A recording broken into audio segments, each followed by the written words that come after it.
एक सफर जिज्ञासा का। यह अनुभव है मनोरम सा। एक लक्ष्य अंतर्मन का। ये प्रयास है परिवर्तन का।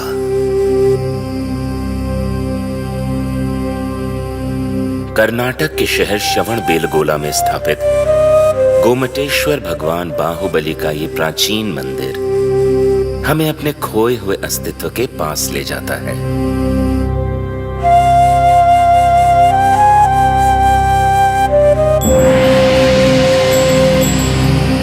भगवान बाहुबली की इस विशाल प्रतिमा को देखकर आत्मा मंत्र मुग्ध हो जाती है और इसके आगे सर श्रद्धा से स्वतः ही झुक जाता है। पहाड़ तराश कर बनाई गई ये 57 फुट ऊंची प्रतिमा न केवल दुनिया की सबसे ऊंची अखंड प्रतिमाओं में से एक है, बल्कि इसकी गिनती भारत के 7 अजूबों में भी होती है।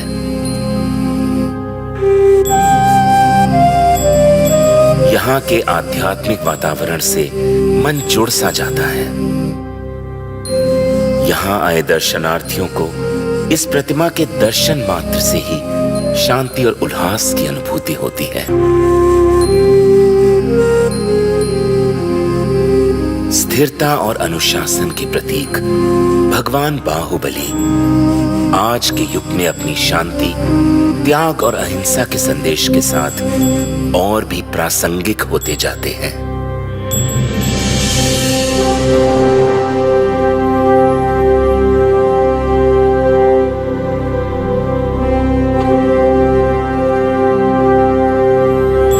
भगवान बाहुबली जैन धर्म के प्रथम तीर्थंकर और प्रतापी सम्राट ऋषभदेव के पुत्र थे। ऋषभदेव अपना राज्य अपने बेटों में बांटकर तपस्या करने निकल जाते हैं। उनके बड़े बेटे भरत चक्रवर्ती सम्राट बनने की महत्वाकांक्षा में अपने छोटे भाई पोधनपुर के राजा बाहुबली के पास अपना दूत भेजते हैं। भाई के रूप में आदर करता हूँ, पर अधीनता स्वीकार नहीं। युद्ध के लिए मैं भी सिद्ध हूँ, ये कह के बाहुबली दूत को लौटा देते हैं।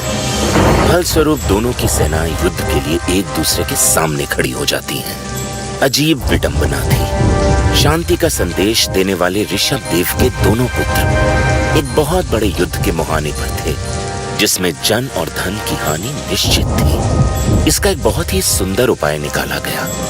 ये तय हुआ कि सैनिक युद्ध के बजाय बाहुबली और भरत के बीच 3 प्रतियोगिताएं होंगी, जिसमें दोनों के बीच धैर्य, संयम और शक्ति की परीक्षा होगी। ये प्रतियोगिताएं थीं नेत्र युद्ध, जल युद्ध और मल्ल युद्ध। बाहुबली भरत को तीनों युद्ध में हरा देते हैं। हार के अपमान से कुपित भरत बाहुबली पर अपने चक्र रत्न से प्रहार करते हैं, किंतु चक्र रत्न बाहुबली की 3 प्रदक्षिणा करके उनके पास ही स्थिर हो जाता है। भाई द्वारा भाई पर सत्ता प्राप्त करने के लिए किए गए इस वार से बाहुबली को विरक्ति हो जाती है।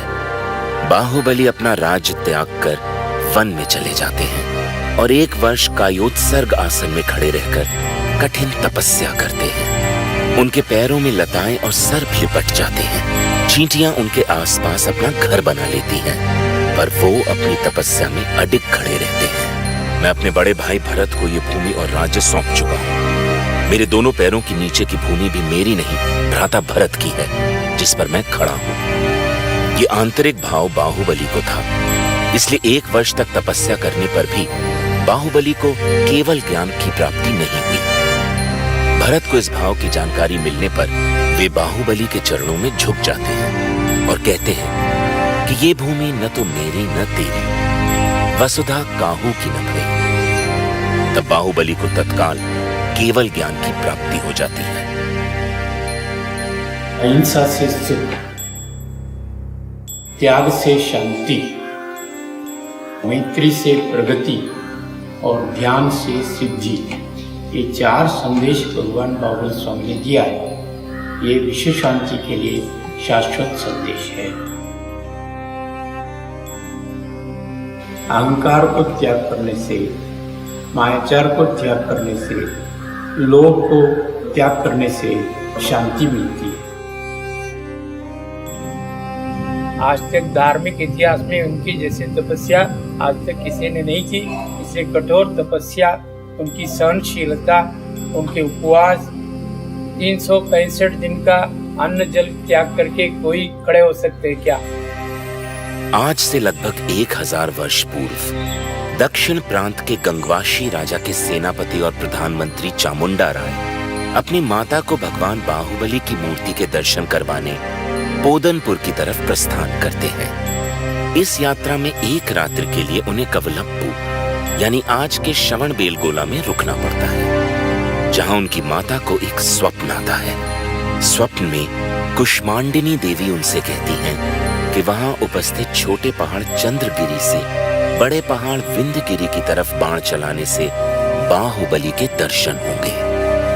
अगली सुबह ऐसा करने से चामुंडा राय को विंध्यगिरी पर्वत पर बाहुबली के विशाल रेखा चित्र के दर्शन होते हैं। वो शीघ्र ही महान शिल्पियों को बुलाकर विंध्यगिरी पर्वत पर एक बड़े पहाड़ को काटकर बाहुबली की विशाल प्रतिमा का निर्माण कार्य प्रारंभ करवाते हैं। कहते हैं इस प्रतिमा के निर्माण में 12 वर्ष का समय लगा। चामुंडा राय को अपने इस कार्य पर गर्व होता है और वो बाहुबली भगवान की प्रतिमा का महामस्तकाभिषेक करवाते हैं। 1008 कलशों द्वारा जल, दूध, गन्ने का रस, चंदन आदि से उनका अभिषेक होता है। उनके अनेक प्रयत्नों के बाद भी कोई द्रव्य भगवान बाहुबली के हृदय के नीचे नहीं पहुंचता और अभिषेक पूर्ण नहीं हो पाता। तभी कुष्मांडिनी देवी एक वृद्ध महिला गुल्लिका जी के रूप में अपने हाथ में एक छोटी सी लुटिया लेकर आती हैं। उनके अभिषेक करने पे बाहुबली भगवान का मस्तकाभिषेक पूर्ण होता है और चामुंडा राय का अहंकार नष्ट होता है। गुल्लिका जी द्वारा डाली गई छोटी सी लुटिया से एक श्वेत सरोवर का निर्माण होता है। कन्नड़ में श्वेत सरोवर को बेलगोल कहा जाता है, जिसके कारण इस जगह का नाम बेलगोला पड़ा। जैन मुनि का प्राचीन नाम श्रवण है, तो आगे चल के इसे नया नाम मिला श्रवणबेलगोला।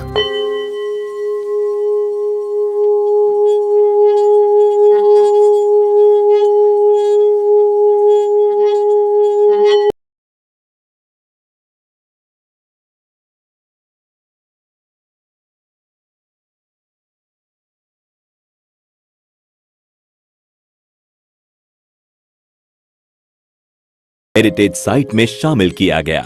मंदिर के गहरे रंग के लिए इसे काला पगोडा भी कहा जाता है। इतिहासकार मानते हैं कि ये मंदिर 750 से भी ज्यादा साल पुराना है, जिसका निर्माण 1250 ईस्वी में गंग वंश के राजा नरसिंह देव प्रथम द्वारा कराया गया था। अबुल फजल ने आईने अकबरी में लिखा है कि राजा नरसिंह देव ने 12 सालों के पूरे राजस्व को मंदिर के निर्माण में ही लगा दिया था। इस मंदिर को पूर्व दिशा की ओर ऐसे बनाया गया है कि सूरज की पहली किरण सीधे मंदिर के प्रवेश पर ही गिरती है। कलिंग शैली में निर्मित इस मंदिर की संरचना रथ के आकार की है। इस रथ में कुल 12 जोड़ी पहिए हैं। एक पहिए का डायामीटर लगभग 3 मीटर का है। ये पहिए मंदिर के मुख्य आकर्षण का केंद्र हैं, क्योंकि ये पहिए घड़ी की तरह समय बताने का काम करते हैं। इसलिए इन पहियों को धूप घड़ी भी कहा जाता है। इन पहियों को आप इंडियन करेंसीज पर भी देख सकते हैं। इसके साथ ही इस रथ में 7 घोड़े भी हैं, जिनको सप्ताह के 7 दिनों का प्रतीक माना जाता है। प्रवेश द्वार पर एक और चीज है जो सबका ध्यान आकर्षित करती है, और वो है द्वार के दोनों तरफ बनी ये मूर्तियाँ। इन मूर्तियों में सिंह के नीचे हाथी है और हाथी के नीचे मानव शरीर है। इन मूर्तियों के जरिए मानव जीवन की समस्याओं को अनोखे तरीके से पेश किया गया है। यहाँ सिंह गर्व का प्रतीक है, जबकि हाथी संपत्ति का। यहाँ ये बताने की कोशिश की गई है कि गर्व और संपत्ति मानव का विनाश कर देते हैं। माना जाता है कि मंदिर का निर्माण समुद्र के किनारे किया गया था, लेकिन पिछली 8 शताब्दियों में समुद्र से इसकी दूरी बढ़ती चली गई। कहा जाता है इसके लगभग 2 किलोमीटर उत्तर में चंद्रभागा नाम की नदी भी बहा करती थी, जो अब विलुप्त हो गई है। नदी के वहां होने को भी प्रमाणित किया जा चुका है। मंदिर से जुड़ी एक किंवदंती है कि इसके निर्माण में 1200 कुशल शिल्पियों ने 12 साल तक लगातार काम किया, लेकिन निर्माण कार्य को पूरा नहीं कर पाए। मुख्य आर्किटेक्ट बिसु मोहराना के बेटे धर्मपदा ने मंदिर के निर्माण को पूरा किया, लेकिन मंदिर के पूरा होने पर उसने चंद्रभागा नदी में कूदकर जान दे दी। कोणार्क मंदिर के बारे में एक रोचक तथ्य है कि मंदिर के पत्थरों को आपस में जोड़ने के लिए लोहे की चादरों और चुंबकों का इस्तेमाल किया गया था। साथ ही मुख्य मंदिर की चोटी में 52 टन चुंबकीय लोहे को भी लगाया गया था। इन विविध चुंबकों के अनोखे समायोजन के कारण से ही मंदिर में भगवान सूर्य की मूर्ति हवा में झूलती थी। बताया जाता है कि पुर्तगाली नाविकों ने इस चुंबक को मंदिर से निकाल लिया, क्योंकि इस चुंबक के कारण नौका चालन में कठिनाई होती थी। इस मंदिर के बारे में रविंद्रनाथ टैगोर ने कहा था, Here the language of stone surpasses the language of man। यहाँ आने के बाद ये कथन एकदम सही लगता है। इतिहास और जबरदस्त नक्काशी के शौकीन पर्यटकों के अलावा यहाँ उनके लिए भी बहुत कुछ है, जो यात्रा में कुछ खास और रोचक की तलाश करते हैं। साथ ही आप चाहें तो यहाँ होने वाले कोणार्क डांस फेस्टिवल का भी लुत्फ दिसंबर के महीने में आकर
नमस्कार दोस्तों, आप सभी लोगों का स्वागत है एक नई वीडियो के साथ।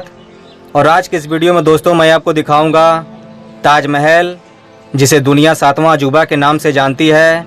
तो दोस्तों आप लोग इस वीडियो में बने रहिएगा, हम आगे चल के आपको यह ऐतिहासिक ताजमहल दिखाएंगे। ताजमहल के बाहर ये आप देख सकते हैं रेड कलर के बलुआ पत्थरों से ये निर्मित ये कमरे, कहते हैं कि ये सब कमरे उस ज़माने में कारीगरों के रहने के लिए बनाया गया था। तो दोस्तों आप लोग इस वीडियो में बने रहिएगा, हम आगे चल के आपको ये ऐतिहासिक ताजमहल दिखाते हैं। तो आइए हम चलते हैं।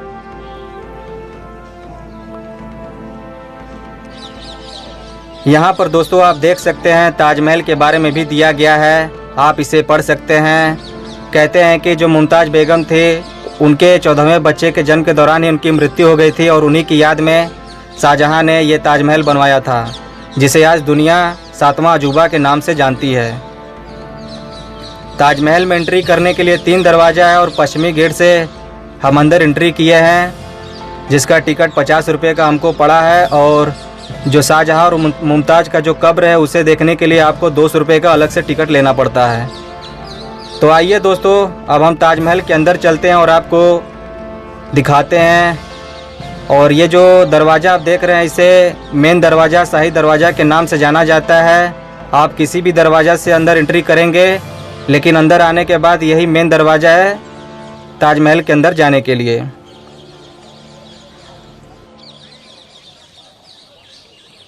कोविड की वजह से यहाँ पर पर्यटक भी बहुत कम संख्या में आ रहे हैं, वरना इस धरोहर को देखने के लिए दुनिया भर से लोग यहाँ पर आते रहते हैं। लेकिन आश्चर्य की बात तो यह है दोस्तों कि यहाँ पर जब आप आएंगे तो आपको एक भी विदेशी पर्यटक नज़र नहीं आएंगे। इस धरोहर को देखने के लिए एक समय हुआ करता था जब विदेशियों का जमावड़ा लगता था, लेकिन कोविड की वजह से यहाँ पर एक भी विदेशी पर्यटक नहीं आ रहे हैं। और यह है शाही दरवाज़ा, और शाही दरवाज़ा से ही अंदर एंट्री करके ताजमहल जाना पड़ेगा। इनके पत्थरों पर भी आप देख सकते हैं बहुत ही खूबसूरत खूबसूरत नक्काशियाँ की गई हैं, जो कि आज भी है सही सलामत में बचा हुआ है। ये जो ताजमहल है विश्व धरोहर की सूची में शामिल है, इसीलिए यहाँ पर दुनिया भर से लोग इस दुनिया के 7वां अजूबा को देखने के लिए आते रहते हैं। और आप ये देख सकते हैं ये दरवाज़ा, जो कि आज भी पिछले 400-500 सालों से अपनी मजबूती के साथ ये खड़ा है। और इस ताजमहल का रखरखाव भी काफ़ी अच्छे ढंग से किया जा रहा है, और ये काफ़ी अच्छी चीज़ है।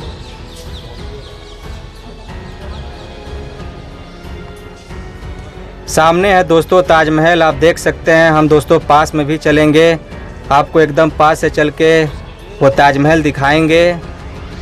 तो आप लोग इस वीडियो को लास्ट तक ज़रूर देखते रहिएगा। शाही दरवाज़ा के अंदर जैसे ही आप प्रवेश करेंगे, आप देख सकते हैं इनके दीवारों पर, इनके पत्थरों पर बहुत ही खूबसूरत खूबसूरत नक्काशियाँ की गई हैं, देख सकते हैं आप। उस ज़माने में भी लोग कोई भी चीज़ बनाते थे तो नक्काशी उक्काशी पर भी विशेष ध्यान देते थे। इसीलिए जो कोई भी ऐसी ऐसी धरोहर को देखता है तो उसकी नक्काशियों को देखकर भी थोड़ा आकर्षित होता है। और सामने है ताजमहल।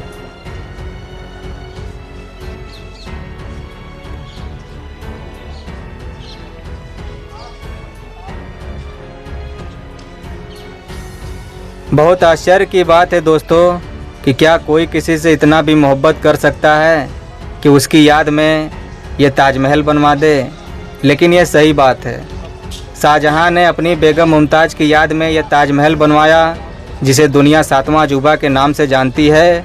और इसीलिए यहाँ पर जो पर्यटक हैं पूरी दुनिया भर से इस जगह को देखने के लिए आती है। तो दोस्तों आप लोग इस वीडियो में बने रहिएगा, हम पास से चल के आपको यह ऐतिहासिक ताजमहल दिखाएंगे।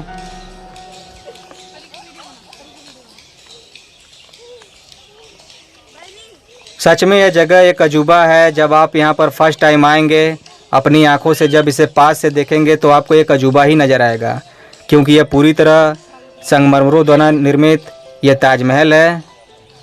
ताजमहल के बाहर ये आप देख सकते हैं अनेक धरोहरों का निर्माण भी कराया गया। कहते हैं कि उस ज़माने में बहुत ज़्यादा वर्कर यहाँ पर रहकर काम करते थे, तो उनके रहने खाने का भी पूरा यहाँ पर बंदोबस्त किया गया।